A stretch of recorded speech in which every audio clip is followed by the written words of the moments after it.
Hello साथियों, स्वागत है हमारे हिंदी के यूट्यूब चैनल पे। आज हम जो 50 क्वेश्चंस लाए हुए हैं वो किन्हीं प्रतियोगी परीक्षाओं में पहले पूछे जा चुके हैं। तो हम शुरू करते हैं पहले क्वेश्चन से। हमारा पहला क्वेश्चन है, निम्नलिखित में से कौन सा वर्ण स्त्रीलिंग नहीं है। तो इसमें पूछा है स्त्रीलिंग नहीं है। तो स्त्रीलिंग होते कौन कौन से हैं? ई, बड़ी ई और ई, ये तीनों शब्द जो वर्ण हैं वो स्त्रीलिंग होते हैं वर्णमाला में। बाकी बचे हुए जितने भी शब्द हैं वो होते हैं पुल्लिंग। तो इसमें कौन सा ई और ई, ये है स्त्रीलिंग। जो डी वाला है ऊ, बड़ा ऊ, ये है पुल्लिंग। निम्नलिखित व्यंजनों में से कौन सा व्यंजन का उच्चारण तालु से होता है? उच्चारण किससे होता है? तालु से। तालु के उच्चारण का जो वर्ग है वो चा वाला है। चा वाला जो वर्ग है वो पूरा वर्ग तालु से बोला जाता है। तो चा वाला कौन सा वर्ग का अक्षर यहाँ पे आया है, वर्ण आया है? चा छा। आंसर हमारा सी वाला सही है। नेक्स्ट लुंठित वर्ण है। लुंठित वर्ण कौन सा है? जो रा है वो हमारा लुंठित वर्ण है। ओष्ठ, स्पर्श व्यंजन, अल्पप्राण और अघोष्ठ। पहले हम ओष्ठ वाले व्यंजनों को देखें। ओष्ठ वाले व्यंजनों को देखेंगे। ओष्ठ वाले व्यंजन यहाँ पे दो हैं, एक तो ये पा वाला है और दूसरा फा वाला है। तो दा और धा ऑटोमेटिक कट गए। अब स्पर्श व्यंजन भी यही दोनों है। अल्पप्राण महाप्राण का क्या कॉन्सेप्ट है? अल्पप्राण महाप्राण का ये कॉन्सेप्ट है, पहला, तीसरा और पांचवा ये होते हैं अल्पप्राण, दूसरा और चौथा ये होता है महाप्राण। तो पहला कौन सा है? ये तो दूसरा है, ये तो महाप्राण हो गया और पहला पा ही है। तो आंसर हमारा पहला सही होगा, पा। एक ही ध्वनि का द्वित्व हो जाने पर वह क्या कहलाती है? एक ही ध्वनि का जब द्वित्व होता है तो वह युग्मक ध्वनि कहलाती है। या किस प्रकार की ध्वनि है? इचु, यशा, नाम, तालु या तालब, तालु से बोला जाने वाला वर्ण है। नेक्स्ट, उच्चारण की दृष्टि से वाह है। उच्चारण की दृष्टि से वाह है दंतोष्ठ वर्ण। दंत और ओष्ठ की दोनों, दंत और ओष्ठ को दोनों को मिला के हम वाह वर्ण का उच्चारण करते हैं। नेक्स्ट, हिंदी वर्णमाला में स्वरों की कितनी संख्या होती है? हिंदी वर्णमाला में स्वरों की 11 संख्या होती है। ए के उच्चारण में रिक्त स्थान है और फिर रिक्त स्थान है की सहायता ली जाती है। हम बता दें आपको, ए के जो उच्चारण स्थान है वो कंठ और तालु को मिला के होता है, तभी इसका उच्चारण स्थान कहा गया है कंठ तालव्य। इसका आंसर सही होगा बी वाला, कंठ कॉमा तालव्य। नेक्स्ट, चा वर्ण ध्वनियां किस वर्ग में आती हैं? जो चा वर्ग की ध्वनियां हैं वह किस वर्ग में आती हैं? वो तालव्य वर्ग में आती हैं। नेक्स्ट क्वेश्चन है, वर्णमाला में कौन सा अक्षर पुल्लिंग नहीं है? पहला क्वेश्चन आप याद करें, हमने आपको बताया था कि छोटी ई, बड़ी ई और री यह स्त्रीलिंग होते हैं। बाकी जितने भी वर्णमाला में वर्ण है वह सारे पुल्लिंग में आते हैं। तो इसमें पूछा है पुल्लिंग नहीं है, इसके मतलब स्त्रीलिंग को पूछा गया है। तो इसमें आंसर होगा डी वाला, ई और बड़ी ई, ये है स्त्रीलिंग। ये क्या है? स्त्रीलिंग। नेक्स्ट, जिन वर्णों का उच्चारण स्वतंत्र होता है उसे कहते हैं, जिन वर्णों का उच्चारण स्वतंत्र होता है उसे हम क्या कहते हैं? उसे हम स्वर कहते हैं। नेक्स्ट, दा हलंत में है प्लस आ प्लस का, हलंत प्लस शा, हलंत और प्लस आ, इससे कौन सा नया जो शब्द है बनेगा? वो बनेगा दक्ष। नेक्स्ट, ढा वर्ण का उच्चारण स्थान और वर्ग है। तो हम जानते हैं जो ढा वर्ण है हमारा वो टा वर्ग में आता है और उसका जो स्थान है वह कौन सा है? स्थान उसका चौथा है। हमारा आंसर कौन सा सही होगा? हमारा आंसर सही होगा पहला वाला। नेक्स्ट, लिपि चिन्हों के क्रमबद्ध समूह को क्या कहते हैं? लिपि चिन्हों को क्रमबद्ध समूह को हम वर्णमाला कहते हैं। नेक्स्ट, हिंदी भाषा के हर्ष स्वरों की संख्या कितनी होती है? हिंदी वर्णमाला के हर्ष स्वरों की संख्या 4 होती है और दीर्घ स्वरों की संख्या 7 होती है। हर्ष स्वरों की संख्या तो 4 होती है, उसमें छोटा आ, छोटी ई, छोटा ऊ और री आते हैं। तो इसमें हमारा आंसर डी वाला सही होगा, 4। नेक्स्ट, ऐसी कौन सी दो मात्राएं हैं जिनका प्रयोग तो किया जाता है किंतु उनका समावेश स्वर में नहीं किया जाता है? तो वह होते हैं दो शब्द, दो वर्ण, कौन कौन से? अंग और आह। इसको हम हिंदी की भाषा में जाने तो कहेंगे अयोगवाह, अंग और आह। उच्चारण की दृष्टि से संबल ध्वनि कौन सा वर्गीकरण है? संबल ध्वनि का जो वर्गीकरण है वह है संपृक्त ध्वनि। कौन सा है? संपृक्त ध्वनि। नेक्स्ट, किस स्वर के उच्चारण में दीर्घ स्वर से भी अधिक समय लगता है? स्वर के 3 भेद होते हैं, ह्रस्व, दीर्घ और प्लुत। ह्रस्व में 1 मात्रा का समय लगता है, दीर्घ में 2 मात्रा का समय लगता है और प्लुत में 3 मात्रा का समय लगता है। जो प्लुत की मात्रा है ज्यादातर वह जो मात्रा है वो संस्कृति के शब्दों में प्रयोग की जाती है, तो हमारा इसका आंसर सही होगा प्लुत। वर्णमाला में स्पर्श व्यंजनों की संख्या कितनी होती है? वर्णमाला में स्पर्श व्यंजनों की संख्या 25 होती है। नेक्स्ट, स्वर ए अय का उच्चारण स्थान कौन सा है? स्वर ए और अय का उच्चारण स्थान, ए और अय दो जो उच्चारण है उससे बोला जाता है कंठ और तालव्य से, कंठ तालव्य। हिंदी शब्दकोश में का के बाद कौन सा व्यंजन दिखाई देता है? हिंदी शब्दकोश में का के बाद हमें शा दिखाई देता है।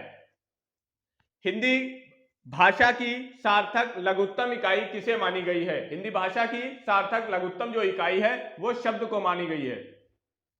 निम्न में दंत वर्ण कौन सा है?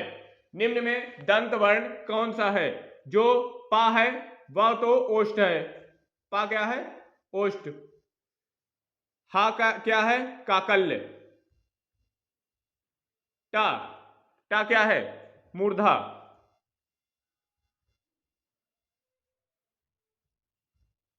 का है? मूर्धा। और जो सा है, सा दंत से बोला जाता है। सा किससे बोला जाता है? दंत से। नेक्स्ट, निम्न में अनुनासिक वर्ण कौन सा है? निम्न में अनुनासिक पंचमाक्षर जो होता है, हर वर्ग का 5वां अक्षर वही अनुनासिक वर्ण होता है। मां क्या है इसमें? अनुनासिक वर्ण, तो हमारा बी वाला आंसर सही है। नेक्स्ट, निम्नलिखित में से कौन सा वर्ण घोष है? अब घोष और अघोष दो, ये जो कॉन्सेप्ट है ये आपको समझना पड़ेगा। पहले अघोष का हम देखते हैं। पहला और दूसरा वर्ण, हर वर्ग का पहला और दूसरा वर्ण जो है वो अघोष है। क्या है? अघोष। और तीसरा, चौथा, पांचवा वो क्या बोला जाएगा? घोष या सघोष। घोष या सघोष, घोष या सघोष। अब हम देखेंगे इसमें क्या पूछा गया? घोष, घोष या हम कह सकते हैं यहां पे सघोष, घोष या सघोष। अब देखेंगे पहला तो अघोष होता है, तो पहला हमारा चा वाला है, ये भी कट गया। का है, ये भी कट गया। खा है, वो भी जब पहला और दूसरा अघोष होगा तो खा भी कट गया। तो आंसर हमारा कौन सा निकल के आया? गा वाला, ए। हमारा ए आंसर है, जिसका जो शब्द लिखा हुआ है, जो वर्ड लिखा हुआ है वहां पे गा। नेक्स्ट, ला और सा का उच्चारण स्थान होता है। ला और सा का जो उच्चारण स्थान होता है वह होता है दंत। ये दोनों शब्द ये दोनों वर्ण जो है वो दंत से बोले जाते हैं। नेक्स्ट, इनमें कौन सी देवनागरी वर्ण की वर्ण ध्वनि नहीं है? तो पहला हम कंठ ध्वनि जो का वर्ग होता है, दंत दंतोष्ट भी होता है और मूर्धा भी होता है। जो ग्रीवा ध्वनि होती है यह हमारे देवनागरी वर्ण में नहीं है। नेक्स्ट, किस व्यंजन का उच्चारण स्थान तालव्य है? जो क्वेश्चन पूछा गया है, किस व्यंजन का उच्चारण स्थान तालव्य है या कौन सा व्यंजन तालु से बोला जाता है? तो जो चा वर्ग का है, जो चा वर्ग होता है उसके जितने भी 5 के 5 अक्षर हैं या वर्ण हैं वह तालव्य से बोले जाए। चा, छा, जा, झा, तो इसमें कौन सा वर्ण आया है? झा। ये वाला आंसर सही है, बी वाला। जिन ध्वनियों की गणना ना स्वर में की जाती है ना व्यंजन में की जाती है उसे कहते हैं, उसे क्या कहते हैं? अयोगवाह। जिन ध्वनियों की गणना ना स्वर में की जाती है ना व्यंजन में की जाती है उसे हम क्या कहते हैं? अयोगवाह। स्वर तंत्रियों के आधार पर व्यंजनों को कितने भागों में बांटा गया है? स्वर तंत्रियों के आधार पे, स्वर तंत्रियों के आधार पे व्यंजनों को कितने भागों में बांटा गया है? स्वर तंत्रियों के आधार पर व्यंजनों को 3 भागों में बांटा गया है। कितने भागों में? 3 भागों में बांटा गया है। प्रत्येक शब्द की वर्तनी के सभी वर्णों को उसी क्रम में अलग अलग दिखाना क्या कहलाता है? क्या कहलाता है? वर्ण विच्छेद। स्वरों का उच्चारण, स्वरों का उच्चारण कैसा होता है? बिना किसी सहायता से। पहला है अनुनासिक की सहायता से होता है, बिना किसी सहायता से होता है, व्यंजनों की सहायता से होता है, अनुस्वार की सहायता से होता है। इसमें आंसर बी वाला सही है, बिना किसी सहायता से होता है। नेक्स्ट, निम्न में कौन सा शब्द स्वर का वर्गीकरण नहीं है? कौन सा स्वर का वर्गीकरण नहीं है? तो पहला प्लुत है, पहला ह्रस्व है, वो तो है, प्लुत भी है, संयुक्त स्वर भी होते हैं। जो ये द्वित है, द्वित व्यंजन होते हैं ना कि स्वर। हमारा बी वाला आंसर सही होगा। नेक्स्ट, निम्न में से कौन सा शब्द प्रयत्न और उच्चारण के आधार पर व्यंजन का वर्गीकरण नहीं है? तो प्रयत्न और उच्चारण के आधार पर कौन सा वर्गीकरण नहीं है? तो ये सही है, सघोष। नेक्स्ट, जिन स्वरों के उच्चारण में दो मात्रा का समय लगता है, ह्रस्व से 2 गुना समय लगता है, उसे क्या कहते हैं? तो जिन स्वरों के उच्चारण में 2 मात्राएं का समय लगता है या ह्रस्व से 2 गुना लगता है, तो आपको बता दें, जो मूल स्वर होते हैं वो होते हैं दीर्घ को हम क्या कहते हैं? दीर्घ को गुरु स्वर भी कहते हैं। तो ये डी वाला हमारा आंसर सही है। नेक्स्ट, जिन व्यंजन ध्वनि के उच्चारण के समय स्वर तंत्रियों में कंपन होता है, उस उच्चारण के स्थान के आधार पर ध्वनियों के वर्गीकरण में उसका क्या स्थान है? क्या स्थान है? स्वर तंत्रियों का कंपन होता है, उसको हम कहते हैं काकल्य ध्वनि। ये होता है हा। कौन सी होती है? हा। वर्णों के व्यवस्थित समूह को क्या कहा जाता है? वर्णों के व्यवस्थित समूह को हम वर्णमाला कहते हैं। छा किन 2 वर्णों के मेल से बनता है? का और शा के मेल से क्या बनता है? छा। निम्न में से कौन सा संयुक्त स्वर है? और जो है तीसरा ऑप्शन, ये निम्न में से संयुक्त स्वर है। स्पर्श व्यंजन, कंठ ध्वनि, अघोष और महाप्राण। हम जितने भी वर्ण क्वेश्चन में दिख रहे हैं ए बी सी डी, ये सारे स्पर्श व्यंजन हैं। अब कंठ से कौन कौन से बोले जाते हैं? का वाला जो वर्ग है, का अक्षर जो का वर्ण है, का वाला जो का खा गा घा णा, ये सारे कंठ से बोले जाते हैं। अघोष का मैंने कॉन्सेप्ट बताया। अघोष पहला और दूसरा जो होता है वो क्या होता है? अघोष। और तीसरा, चौथा, पांचवा, ये क्या है? घोष। घोष या इनको हम कह देते हैं सघोष, सघोष। अब महाप्राण, महाप्राण का कॉन्सेप्ट क्या है? महाप्राण पहला, तीसरा, पांचवा, ये क्या है? अल्पप्राण। अल्पप्राण दूसरा और चौथा ये है महाप्राण। ठीक है। अब हम देखेंगे, पहले तो हम देखेंगे स्पर्श व्यंजन सारे हैं, कंठ से सारे बोले जाते हैं। अघोष कौन सा है? पहला और दूसरा, और बाकी सब कट जाएंगे। पहला ये है और दूसरा भी ये है, और ये दोनों कट हो गए। अब महाप्राण, महाप्राण का क्या कॉन्सेप्ट है? अल्पप्राण, महाप्राण। महाप्राण दूसरा वाला आएगा, तो हमारा आंसर जो है वो सही होगा खा वाला, पहला खा, जो कि यह स्पर्श व्यंजन भी है, कंठ ध्वनि है, अघोष है और महाप्राण भी है। नेक्स्ट, कंठ तालव्य कौन सा है? कंठ तालव्य, कंठ तालव्य ए आई जो है वह कंठ और तालव्य वाली ध्वनियां है, कंठ और तालव्य से बोली जाती हैं। सभी महाप्राण वर्णों का वर्ग है। महाप्राण वर्गों का वर्ण है मीन्स 2 और 4, 2 और 4, ये जो वर्ण हैं ये महाप्राण कहलाते हैं। ये क्या कहलाते हैं? महाप्राण। तो इसमें कौन सा 2 4 वाला है?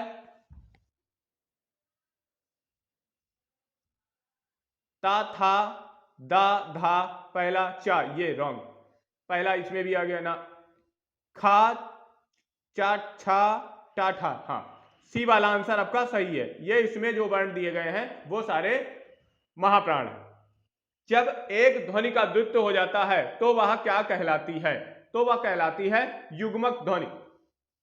वो क्या कहलाती है? युग्मक ध्वनि। दंतोष्ठ ध्वनि कौन सी है? दंत और ओष्ठ से दोनों से बोली जाती है। वो कौन सी ध्वनि है? दंत और ओष्ठ से बोलने वाली ध्वनि। दंत और ओष्ठ से वाह, जो वाह है यह दंत और ओष्ठ से दोनों से बोले जाने वाला वर्ण है। नेक्स्ट, सभी स्पर्श व्यंजन कौन से वर्ग में है? सभी स्पर्श व्यंजन, तो स्पर्श व्यंजन कौन से हैं? स्पर्श व्यंजन 25 है। ठीक है, का से लेके का वर्ग से लेके ता वर्ग तक सारे स्पर्श व्यंजन है। तो हमारा इसमें पहला आंसर सही होगा। का, चा, पा, दा, या, इसमें ये भी नहीं है। ना, ये भी नहीं है। हा शा, ये भी नहीं। पहला आंसर सही होगा। अर्ध स्वर कौन सा है? अर्ध विवृत स्वर। अर्ध विवृत कौन है? ए जो है वो हमारा अर्ध विवृत स्वर है। जिन ध्वनियों को केवल मुख, जिसकी ध्वनि केवल मुख से निकलती है वे क्या है? निरनुनासिक। निरनुनासिक जो केवल मुख से बोले जाते हैं। अंतस्था और ऊष्म वर्ण है। अंतस्था और ऊष्म वर्ण। शा, जो पहले हम अंतस्था देखेंगे, या, रा, ला, वा, ये कौन से हैं? अंतस्था। और शा, शा, सा और हा, ये हैं ऊष्म। ये कौन से हैं? ऊष्म। तो हम देखेंगे 4 और 4 मिला के कितने हुए? 8। नेक्स्ट, रा का विवरण है। ये इस पीडीएफ का लास्ट क्वेश्चन है। रा का विवरण है। हमने पहले आपको बताया कि रा लुंठित होता है, लुंठित होता है और अल्पप्राण होता है। अब इन ऑप्शन में से देखेंगे लुंठित कहां पे लिखा हुआ है, तो लुंठित हमारा पहला ही है और ये अल्पप्राण है, तो हमारा ये पहला आंसर सही होगा। आई होप आपको यह वीडियो बहुत ही अच्छे से समझ में आया होगा। Thank you.